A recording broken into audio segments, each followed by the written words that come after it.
говорят, заткнись, закрой окно и... Вам есть?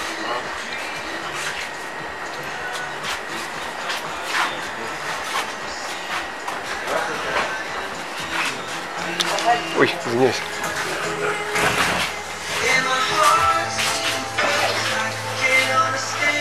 Телефоны возьмите свои.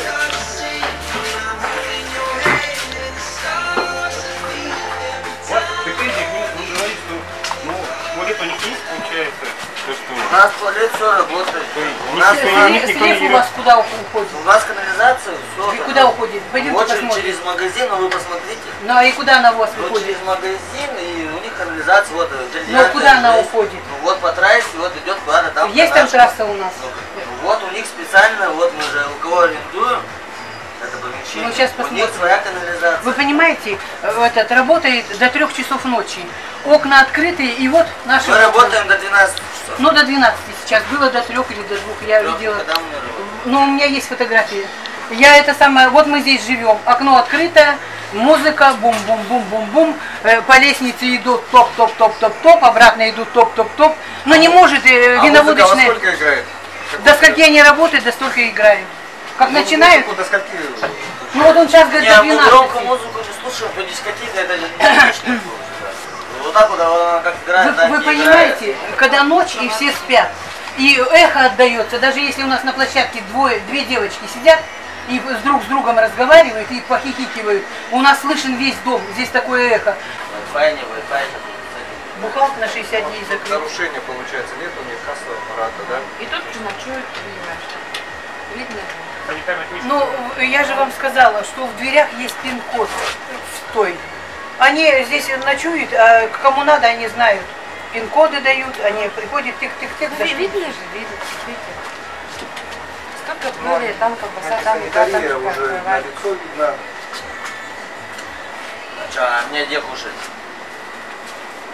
Ну, ты кушай, спишь, что ли? Ага. Санитарных бар. мест у него тоже нет. Ага.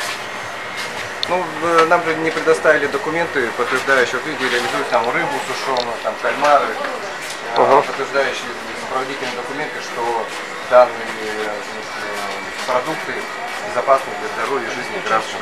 Это что это вы счет административный чисто? Да, это у нас нарушение санитарных норм. У нас, в общем, здесь, в этом заведении, нарушено как федеральное законодательство, как стороны защиты прав потребителя и санитарные нормы. Кассового аппарата И кассового аппарата. санитарных нет. По статье 6.4 УАП Российской Федерации непосредственно тут должна отрабатывать Роспотребнадзор. Он... Я предлагаю, как общественнику Александру, написать претензию индивидуальному предпринимателю с указанием сроков устранения и дачи пояснения. Если он это не предоставит или вас ответ не устроит индивидуальный предприниматель, то вы имеете право обратиться в Роспотребнадзор, где Роспотребнадзор выйдет с неплановой проверкой туда. Для принятия меры. А в налогу просто написать заявление уже на фирму. Налоговая сразу придет к вам, поставит, проверит на наличие кассового аппарата. Сейчас он какое извещение? Извещение мы сейчас даем по санитарным состояниям, потому что они вот прилегающие территории не видели. Пока со стороны по нашей части, пока такое. Именно с собственником разговаривали, который непосредственно взял в субаренду данное жилое помещение. Да, мы ему указали, прежде чем открыться, он должен был привести все в соответствие, да, санитарным нормам, пожарным нормам. Также у него должен быть кассовый аппарат, но он нам ничего не предоставил. И сам признался, что у него нет этого ничего, и он не соблюдал эти правила. Мы ему предложили: будь добр, закройся, приведи все в соответствие, а потом уже только будешь осуществлять свою предпринимательскую деятельность.